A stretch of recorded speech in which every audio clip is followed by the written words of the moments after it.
What is up, my fellow Shield Brothers? Shield Brother 6 here with your weekly dose of history. Today we're going to be talking about a specific topic that I've been looking into recently, and it's this modern debate over which was better, the medieval crossbow or the English longbow. And yes, there's other types of bows used at that time, but we're going to be focusing on the comparison between the two, the crossbow and the longbow. So, to begin, the crossbow played an important role in the late medieval period, but the crossbow was really the first handheld weapon that could be used by an untrained soldier to injure or kill a knight in plate armor. The most powerful crossbows could even penetrate armor and kill at 200 yards. Longbowmen could certainly penetrate plate mail, though perhaps not at such a great distance, but longbowmen were generally high-trained soldiers that took years of practice. This meant that they were also expensive, and that they could not be replaced easily. Many bowmen were recruited at a young age to master this craft. And anyone could use a crossbow. Crossbows are easier to aim than longbows because the crossbowman doesn't have to use a hand to hold the string back while aiming. On a similar note, a crossbow can be loaded long before the bowman would need to shoot. In this way, the bowman would be able to shoot immediately if surprised. However, crossbows required less upper body strength to operate as well. One can use both arms to span, or draw back, a crossbow. Crossbows do, of course, come with a price. That price is in efficiency and the firing weight. Longbowmen could shoot 2 to 5 times more frequently in a given time than a crossbowman. Efficiency is a more technical problem. Although it is impossible for any bow to be perfectly efficient, crossbows are particularly inefficient when compared to longbows. The reason for this is that the draw length and the lath, also called a prod, of crossbows are much shorter than those of longbows. Even though a crossbow may have more stored energy when spanned, the tips of the lath do not have enough time to reach maximum velocity that the amount of stored energy would otherwise allow. It is this last tip velocity that determines the speed of the bolt when loosed, and the crossbows are not fired. That is a term related to gunpowder. They are loosed, not fired. I'd just like to point that out. But this learning curve for the longbow means that you can mass produce these crossbows and have peasants, for say, able to use them at great efficiency. Besides range, power is an even more difficult subject to breach. In general, arrows weigh more than bolts, so they have a larger momentum kinetic energy at a given velocity. However, a late medieval crossbow could loose a bolt at a higher velocity, thus overcoming the lower mass. Both longbows and crossbows were capable of penetrating all but the thickest mail plate. But my understanding is that the heavy crossbow was the main driving force leading to a heavier and more thick mail armor. At point-blank range, the crossbow most certainly had a greater penetrating power than a longbow. By the 15th century, and possibly even earlier, it is safe to say that the heavy crossbows were more powerful than longbows, and the common crossbow probably wasn't much more powerful, however. It's just meaning that the heavy crossbows, such as a windlass, were more powerful than a longbow. And here you can see this chart by W.F. Patterson from 1990, published data from a Stephen versus Granksay, which was an experiment comparing a longbow and a crossbow that was spanned with a crennequin. So the type of weapon you can see here is the longbow and the crossbow. The draw weight for the longbow was 68 pounds, but the crossbow was 740 because it's so much shorter. The bolt weight was 2.5 ounces for the longbow and 1.25 ounces for the crossbow.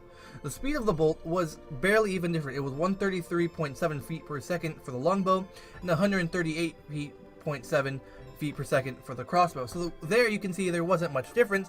However, it is hard to gauge because there are no existing models of a medieval longbow. We may have medieval crossbows, but we do not have longbows. We have a general idea of how they were made and used, but there's no way for certain to show the actual comparison for the medieval models. It really comes down to era, region, and circumstances when we are examining. If we are referring to the medieval era, there's several reasons why an army might opt for crossbows over bows in this time period. See, there are multiple factors when coming to this in the European medieval armies, and they were heavily focused around the armored knight and general cavalry. with the climax of battle being the cavalry charge, except of course when in siege. This emphasis led to archery becoming less widespread and more specialized skill sets. The reliance on conscripts or peasants to fill ranks of infantry skirmishers to soften the enemy meant that simple, easy-to-train equipment was required, hence the crossbow. While a medieval army was rarely very large by most modern standards, equipping, training, maintaining, and preparing soldiers to use bows was very expensive.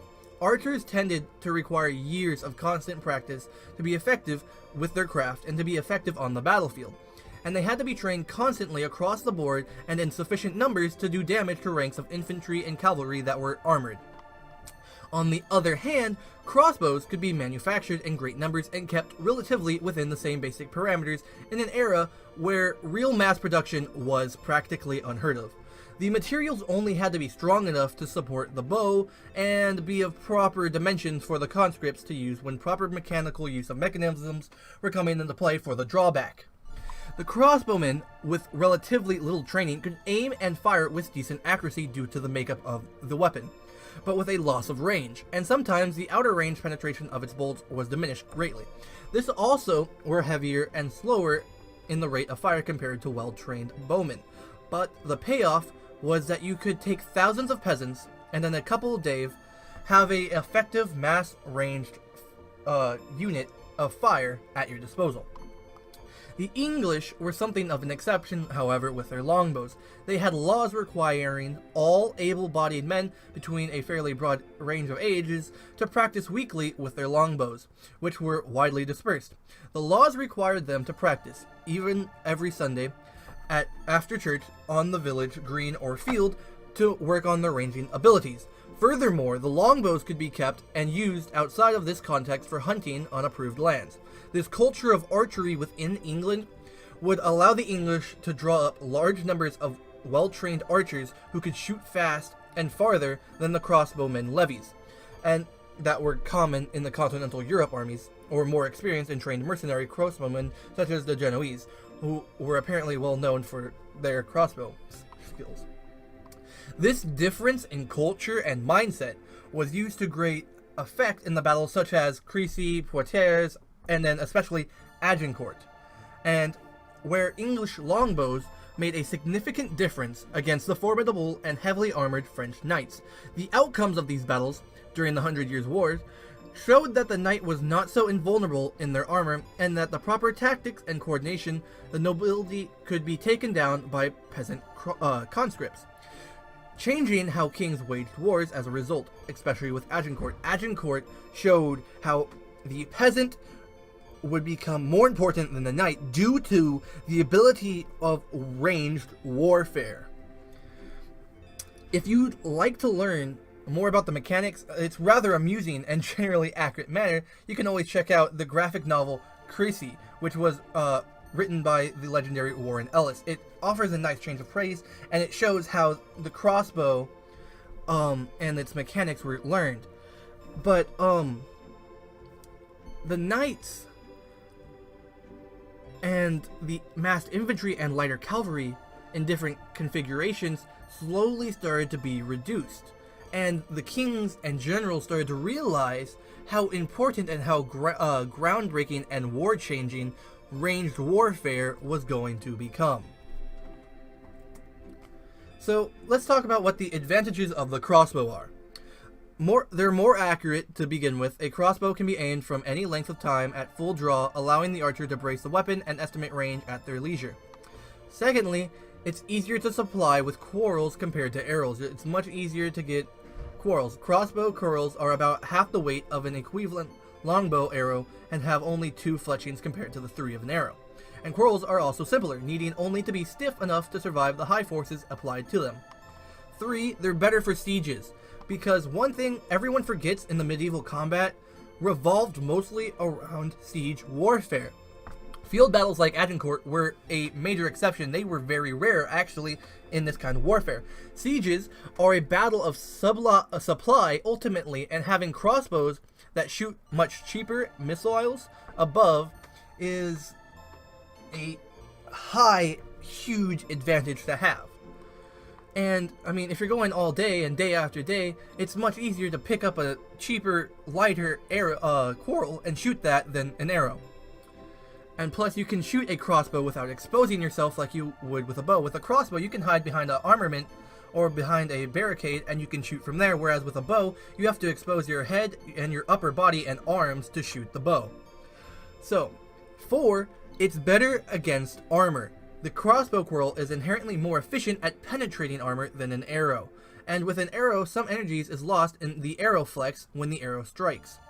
On the other hand, a quarrel is very stiff and can withstand many hundreds of pounds of force when firing without flexing at all, making this a very efficient penetrator. And then also, they're easier. As I said, they are much easier to train a crossbowman than a longbowman. And then you have to understand, essentially, a crossbow of this medieval time period were a pre-gunpowder rifle, essentially, with their accuracy and punching force. So there's a reason why crossbows were much more common than longbows. They have many advantages, especially in the context of medieval siege warfare. And keep in mind that despite a few upset victories that the English had during the 100 Years' War, they eventually lost.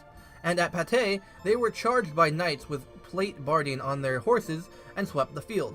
This was just a lopsided as a victory for the French as Agincourt had been for the English.